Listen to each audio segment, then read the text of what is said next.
Welcome to Western Synergy. My name is Nathan Johnson. I'm joined by Joshua Daychief. Western Synergy is a podcast about entrepreneurs, innovators, and just generally amazing people in Western Canada. And I appreciate you taking the time to join me on the show today. I appreciate it. Thanks for having me. Why don't we start out with just you telling our audience just a little bit about Advanced Ag? Sure. Yeah. So we're an innovative biotech company located in Raymond. We've been working with bacteria for a very long time, 24 years now. In 2025, it'll be 24 years. So we started off with water and wastewater treatment, looking at cycling nutrients in lakes and ponds. And then about 8 years ago, we got into agriculture, looking at how bacteria would respond in soil ecosystems as a benefit for crop enhancement. So how did you find out about the whole kind of bacteria technology ecosystem? Oh man, it's quite a journey, right? We got enough time here. Yeah, we do. I mean, but 24 years ago, you got to think people weren't really talking about bacteria in a good light. Why would I want that in our soil ecosystem? It was actually my mother who started the company. She was a technical writer by trade, and she was writing business proposals and business plans for other entrepreneurs. And there was an individual in Florida who was looking at bacteria to clean up the Everglades. So she said, "Hey, is there anyone up here in Canada doing this?" And he said, "No, why would you want to use bacteria in lakes that are frozen half the year?" So of course there's no one up here doing it. She went directly to the supplier and said, "Hey, can I be the Canadian distributor?" And they said, "Sure." So, years go by, a lot of research has gone on, and we're now the largest distributor and part owner of the intellectual property globally. So are you guys mainly operating in Western Canada, or do you guys go outside of Western Canada, maybe even internationally? Yeah, it started in Western Canada. You'd think because we're in Southern Alberta, it would really start to grow here first. A lot of our growth happened in Saskatchewan, believe it or not, to start things off. And then, we're pretty much coast to coast at this point. We have a location in Kelowna and then in New Brunswick brewing our bacteria. So anywhere in between, very Canadian focused, but we have international plans to grow into some new markets too. So we moved into Montana. I'm actually going to a trade show in January in Kansas, and we're looking at a partnership in Australia. So there's a big world out there of agriculture, but we're definitely still trying to stay focused here in Canada. So with a name like Advanced Ag, is the primary target ag? Because at the beginning you mentioned sanitary systems, sewage, wastewater, and stuff like that. Is that still a bigger part of your business? It's a part of the business we can't ignore. There's more and more water issues. We're seeing it in developments. You see the storm retention ponds, large lake associations. The water issues aren't going away, so it's definitely part of our business that's still growing. But yeah, we made the trade name change from Advanced Water Technologies to Advanced Ag in 2018, I want to say. I gotcha. Yeah, so it's definitely the primary focus of our business for sure. Okay, is the agricultural side of it. Yeah. And again, for our audience, we're in Southern Alberta. The agriculture is probably, if not the biggest industry, probably right next to energy and stuff for our area, where it's not quite Northern Alberta. So I'd say a little more agriculture, manufacturing, food processing. So that's really fascinating. Is there other things that your product can be used for? Like we just talked about, wastewater and ag. Can it go beyond that? Well, you even think about retail, right? There's dog owners that don't want to fertilize their lawns. We do have a retail division. And there was a point in the business, we're still a very, very small company, a small, medium-sized company, but there gets to a point where you try to do all of it and don't do any of it well. So in the early days, we really focused on lakes and ponds, even though we know the bacteria are good for composting, manure management, things like that. And then just focused on ponds. And I think we were able to build a reputation with many municipalities across Western Canada. And that allowed us to jump into ag. So is it would you guys consider yourself is it a chemistry business or a technology business? Yeah, it's definitely more biology focused. Okay. I would say the ag industry as a whole over the last 100 years, 50 years, and a lot of the products they use has been really chemistry focused. And that's very important. I mean, fertilizer has been one of the greatest innovations for mankind, right? It helps feed the world. We can grow crops with it. But what we're finding is that through a lot of different research projects, that biology really plays a key in this as well in terms of sustainable soil health. So for us, it's creating more of a balance in the industry, not so much far leaning into chemistry, but having a component of biology in there as well. So this sounds like kind of like I maybe would say a safer alternative to using like chemical treatment and For sure. fertilizer. Not to say that like there's different things like pesticides and all sorts of other stuff where I'm not educated enough to speak on them, but this sounds like a more organic alternative that has sounds like there's a benefit would be safety, but maybe you can talk more to like why someone would be encouraged to use your service and potentially switch, or they go in tandem. Maybe Yeah, talk so a there's little more multiple about that. different things there. I mean, economics comes into play. As good as the product is or sounds like it is, Yeah. there's really no sustainability without profitability, especially for farmers, right? Yeah. They don't want to buy a product and then they're losing money on it just because they're trying something. We have to come in there and make them money or save them money. And so that's really been our focus. So it's really just a different way of thinking.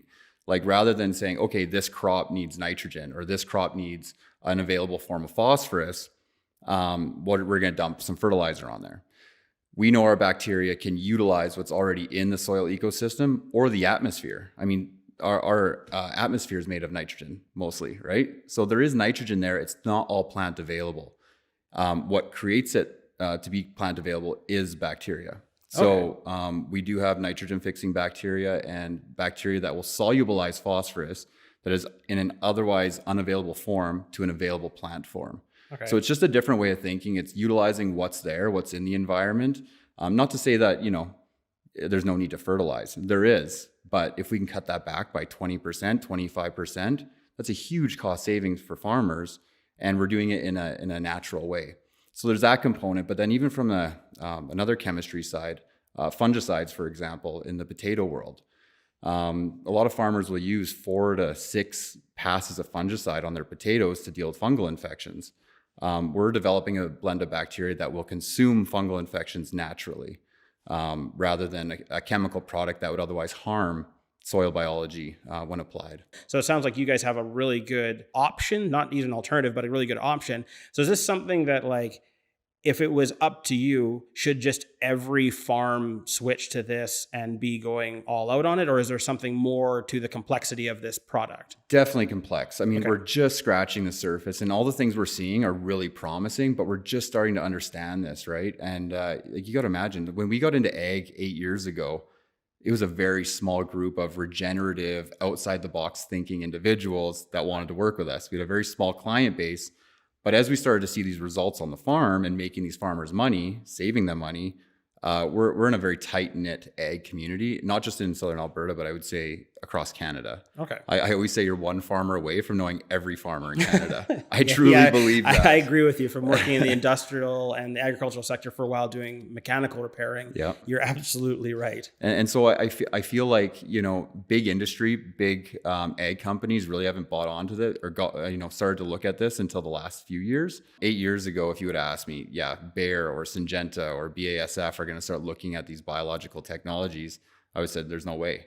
But now they are. So, it's interesting is all that work we've done over the 8 years, it's just a timing thing. I think the world is ready for it. I think agriculture is ready for it. And I think competition's good. The big ag companies getting involved in this is good for us. We're not so crazy anymore. Then are you guys considered like on the edge, cutting edge, bleeding edge of this technology? Right now, we are at the cutting edge of it. Okay. We've put a lot of money and resources into research. I think, we've built a really strong client base. We've built a strong business. We're not just going to sit here and say, this is our product. These are our products. They're staying this way, for the foreseeable future. We're pushing the boundaries of research every single day and learning lots about them every single day.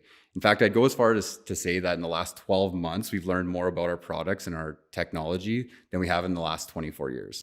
Can you talk about that more? Like what's happened in the last 12 months over and this is kind of like a more fun business question for audiences, is that something that I think is not iterated a lot when people look at an entrepreneur or an innovator. When they look at them, They just look at like the end result. Like, Yeah. you know, one day this person just magically held up their hand and they had the product and they were successful, but it's not. It's like a really long running journey. Yeah. So like in your guys' journey where you described like you've had 8 years, but you're saying this last 12 months has really been the impact. Yeah. Could you talk more about maybe the difference between the previous years or what happened in the 12 months? Well, I mean, let's go back 8 years. So when we first got into ag, we had like 2 customers, and any other customer we wanted to pursue, they wanted research. So you're kind of caught with, okay, I need the research in order to get the sales, and I need the sales to pay for the research, right? Yeah. We're very lucky here in Southern Alberta to have a lot of non-dilutive funding available to companies like ours. And it is getting better in terms of clean tech agriculture companies. But that was a struggle in the early days, right? Like the research, every amount of profit that we had went back into research. And it was a tough thing to do because we were moving ahead so slowly. In the last 12 months, we've been able to, you know, with the profits we have, with the client base we have now, put a larger investment into research, bring in lab techs, bring in PhDs. And the biggest leap for us has been on the genetic side of things. These bacteria species are living organisms. They've been around a heck of a lot longer than we have. So when you look at their DNA makeup, their genetic makeup, the fingerprint that we're able to look at and observe, you know, some of them are directly related to drought tolerance, for example, or directly related to disease resistance. They're built into the genetic makeup of these bacteria species. So it's allowed us to hone in on what species we should use for a seed treatment, for example, or a fertilizer, or, you know, if we have an area that, like in southern Saskatchewan, or even here with drought, like, you know, there's areas the last 3 or 4 years, we've had, you know, 3 or 4 years of drought. Mm-hmm. Last year wasn't bad, but we're able to take the right bacteria and say, okay, here, we're going to implement this in this scenario and get better results based off of genetics.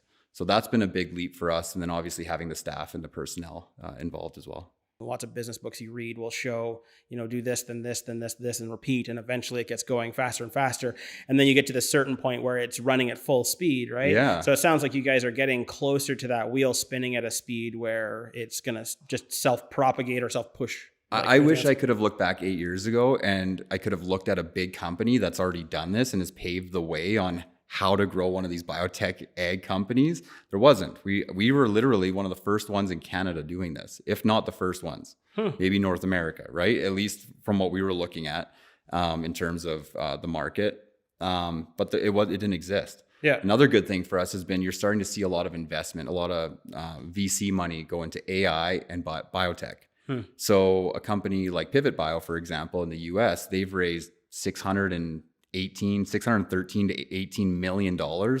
So they have a marketing budget. They have the experts come in and like, you know, this is how we're going to grow this business. We can then look at that and go, okay, you know, this is interesting. This is good. Like I said, I think competition in this realm is good for us because we're not just, you know, creating the wheel ourselves time and time again. What's like the one thing that goes on in advanced ag from the biotech side that kind of has you like the most excited? The research stuff really excites me because I feel like we're just figuring stuff out every day. It's like, oh my goodness, look at this, look at that. But at the end of the day, it's creating value for our farmers. That's what gets me the most excited is when a farmer calls me and they're like, hey, I gained 10 bushel or 10% on my bushel weight. On my oats or my wheat, or I have lentils where I saved, you know, 2 fungicide passes on. We've dealt with disease.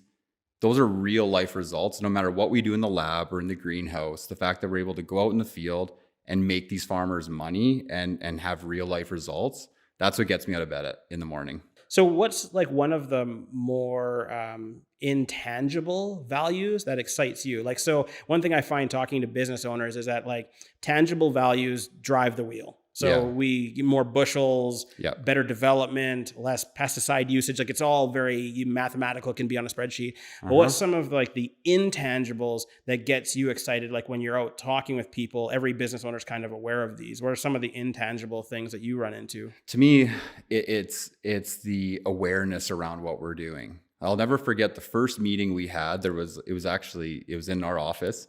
And there's 13 people there, and they were probably there for the free subway. Like this that was office? it. Yeah, but the first rendition of this office, which was over here, right? Yeah.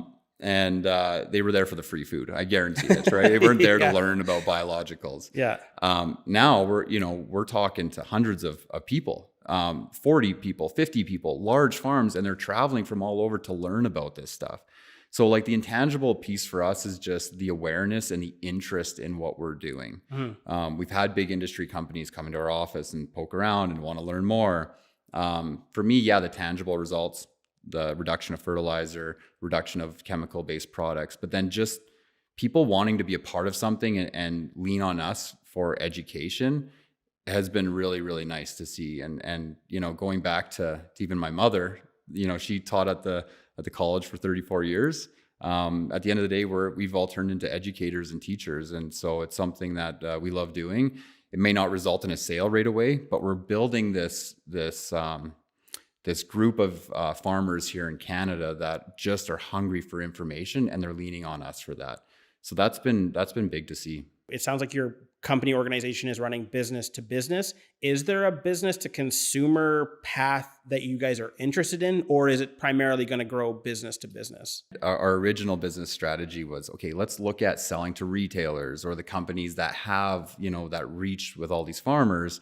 And in the early days, it was good for us because we'd get that big order in December, and we were able to cash flow some things, put more money into research. But what we found was that it wasn't necessarily sustainable to go that way. You have to understand a lot of these retailers, their primary focus is to sell fertilizer, is to sell these chemical-based products. This was just another product they were offering. So not only did it kind of fall to the back of the line, we didn't necessarily know which farms this was going to, right? And so we weren't able to build a relationship with the farmer, understand what they're trying to achieve with our products. And I feel like we lost some opportunities that way. So what we've done, not that we're going to completely move away from retailers, but we've created more of a direct-to-farm strategy now, where we're working with these farmers. It's okay, getting on a call with them. Let's look at some soil samples. Let's look at your fertility program. What are you trying to achieve on this farm using our products? And then almost hand-holding them throughout the entire process to make sure that they're getting that return on investment. These biological products are exciting, but they're not a commodity. They're not something you throw on a shelf in a retail. It goes out the door, one size fits all. That's not how they work. They're living organisms, and they're very sensitive to UV or how they're applied or what crop they're applied to. We understand that. So now we're building a database of the actual people using our product, and we're able to work with them and answer their questions and help them along if there are issues. Then is your scaling plan more of one that you guys are going to have like more offices in more locations or warehouses? Because like it sounds from the understanding like bacteria is a living organism. So obviously its shelf life is probably like not indefinite. It's not great. Yeah. I wish it was indefinite. That'd be nice, but no, for sure. Yeah. So then is it part of your business plan, like the logistical part too? For sure. Yeah. And part of the thing I didn't mention before is our products, a lot of them are brewed on site. So you have to imagine a lot of our farmers are setting up these tanks. They're like growing this bacteria on site. We give them the kits to do that. If someone comes to us and is like, hey, I'm interested in your products. Okay, well, you gotta brew these products. You gotta do all these things, buy this equipment. That's a barrier right there. Yeah. So a lot of the products we've been focused on over the last couple of years have been ready to use products, something that just shows up, you put on your seed. Yeah. You don't actually physically have to go out and spray the product or apply it through a pivot. You can just put it on your seed and go. The barrier to entry. So what is this is great for people that are in sales or our audience that's listening to business. How do you guys overcome like that barrier? Because I'm assuming the equipment is how you get the big results, right? Sure. Like, so you put in the tanks and the heaters and everything and brew up lots of this stuff for big. So what is your guys' tactic for overcoming that barrier when you're working with potential clients? I think it, again, is looking at the ready-to-use products like a seed treatment. You're starting to see the bigger companies, like they're really focused on seed treatments, biological seed treatments, which can deal with fungal infections, pests, and then a reduction in fertilizer and stress resistance. So is the future that? I believe it is. So this is going to be our first year where we're launching a seed treatment product. I think ultimately brewing the product on farm will never get rid of that. It allows farmers to, produce mass quantities of this stuff for cheap. And when you're looking at biological products and you just have a jug of a product and it says add 1 ounce per acre, you're not going to see anything, but if we're adding gallons and gallons and gallons of this stuff per acre, that's where you're going to start seeing more of a benefit. So I don't think we'll ever get rid of brewing, but just to get into the door with new leads with a ready to use product where we're removing some of those barriers, I think it's going to be big for us. I'm really excited about that. So in my mind, I have like a little bit of want you to paint a picture for me. So like I can picture a jug. So like kind of like your standard 4-liter, 1 gallon jug of like stuff. Yeah. And so if I'm like a farmer that wants to get into this and I've got like say a quarter section, what am I buying from you? Like, can you kind of paint us a picture physically of what this looks like? So now we have 3 products that we have. Over the last 8 years, it's been one flagship product, which has been our biofertilizer. That goes in at planting time. That's the nitrogen fixation, the phosphorus solubilization, where you can cut back on fertilizer costs. That's still a great product. And we have more data and more research on that product than anything. But now we have a seed treatment. So what if you coat your seeds with bacteria? Just the first thing you're talking about. Yeah. What are we talking about physical size? Am I carrying 2 jugs? Do I got a truck with me? So if you're going to brew, we'll give you a kit to brew the bacteria, which is the food for the bacteria and the bacteria itself. It's all liquid.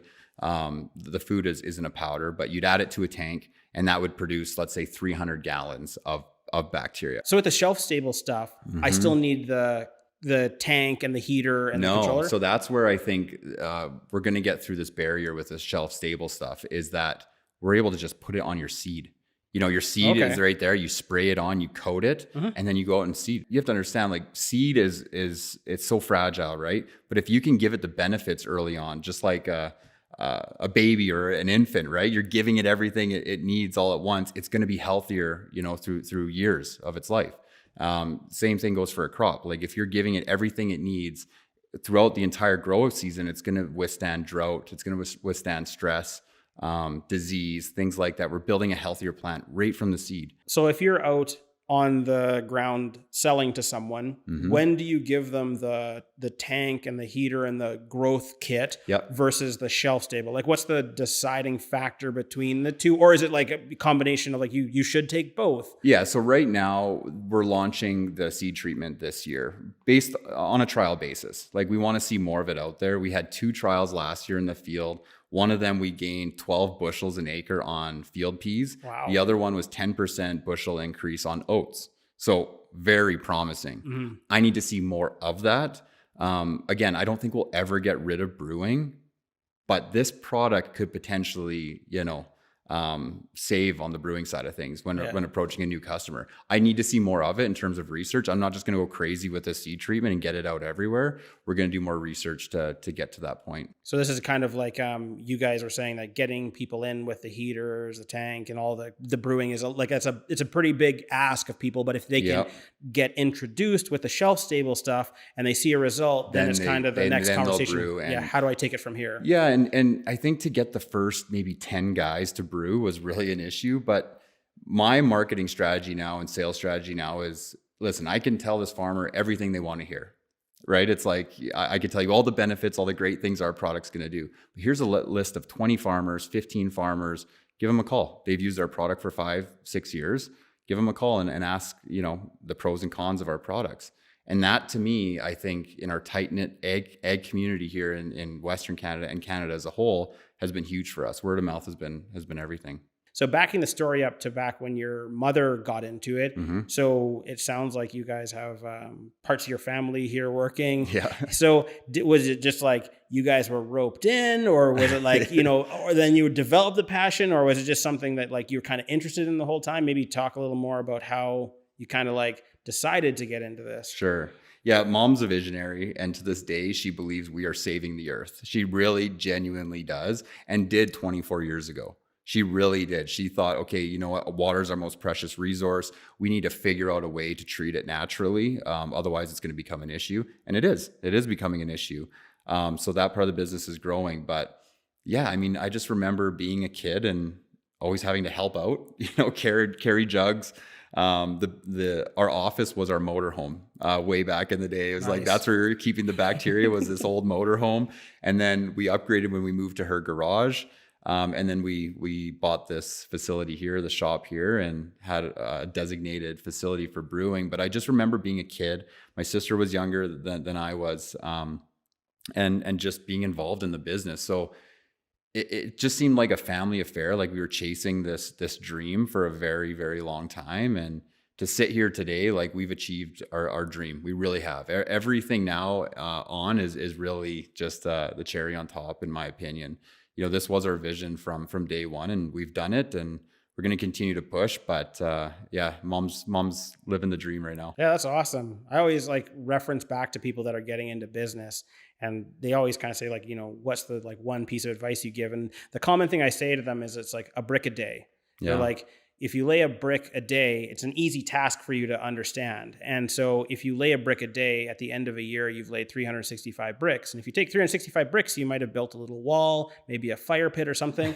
But what happens is I think a lot of people forget that each day you put that brick down. Yeah. A lot of people just come along and they're like, oh, this person always had a fireplace, or they always had this pizza oven, right? But they weren't there for the brick a day. And it really sounds like your mother and your family and you yourself really kind of embrace that process of, a brick a day. And now we sit in this, like, really, it's a really nice meeting room, and it's a beautiful office, and, it's well-deserved, well-earned. And what people don't understand too is like, your brick wall is going to tip over. Yep. Yeah. You're laying all these bricks and something bad happens and you're like, I got to start over. We've had that. Everyone wants to be their own boss and be in business and grow this empire. It is not easy. And I think if you were to go back 24 years ago, or in a time machine, we go back and we don't have all this knowledge and everything on, I always say we know how to run a good business now because we've made so many screw ups that we know what not to do in business. Yeah. I genuinely believe that. I don't know if we go through this again. I genuinely don't. It has been taxing. It is, there's probably been numerous times where we should have shut things down, and we've had to, subsidy the business with other paychecks. And, so it's not for the faint of heart. It's been a journey, and I think it's just a timing thing. The world is ready for this. It wasn't 24 years ago. It wasn't 8 years ago, but here we are, and we're at the leading edge of it. So being an entrepreneur is not easy. And anyone who's done it, I respect them, because again, you lay those bricks and it takes time, but your wall will get tipped over from time to time too. And you have to have the strength and the passion to start rebuilding that wall. Jumping forward, what's kind of like the new, like if you can give like one kind of thing that you guys are looking at, like a newer path or something you're developing or something, is there anything you want to share from that category? Yeah. I mean, we actually traveled down to Silicon Valley a few weeks ago and met with some of the big companies, looked at biological, the VC world and where money's going in terms of AI and biologicals. And we realized we're in a really good position. But we realized too that we have to make some really good decisions to explode this thing. Like, we've done a really good job building this, doing it sustainably, but we need to set our company up to grow globally, not just here in Canada. So we are just closing our first round of funding right now, which has been a learning curve for us. Yeah, good for you. And you have to imagine, keeping this in the family for so long. This has been a tough thing to even wrap our heads around. But we realize that, this is probably bigger than us. And if we want to really take this thing to the next level, we're going to have to bring in some capital, but also some strategic partners that can help us navigate this and make the right decisions to really grow this thing sustainably globally, but also maybe with an exit strategy or something like that down the road. So that's the next step. 2025, we'll be using venture capital money to grow this thing in other markets. That's amazing. That's super exciting. And it's really one of the things that I absolutely love about doing the Western Synergy podcast is that we get to talk to a lot more people that are kind of crossing multiple spectrums, where when you talk to someone about agriculture, a lot of people kind of think, still, like, I think it's improved. I don't think people think that like it's a guy riding around on a horse or anything.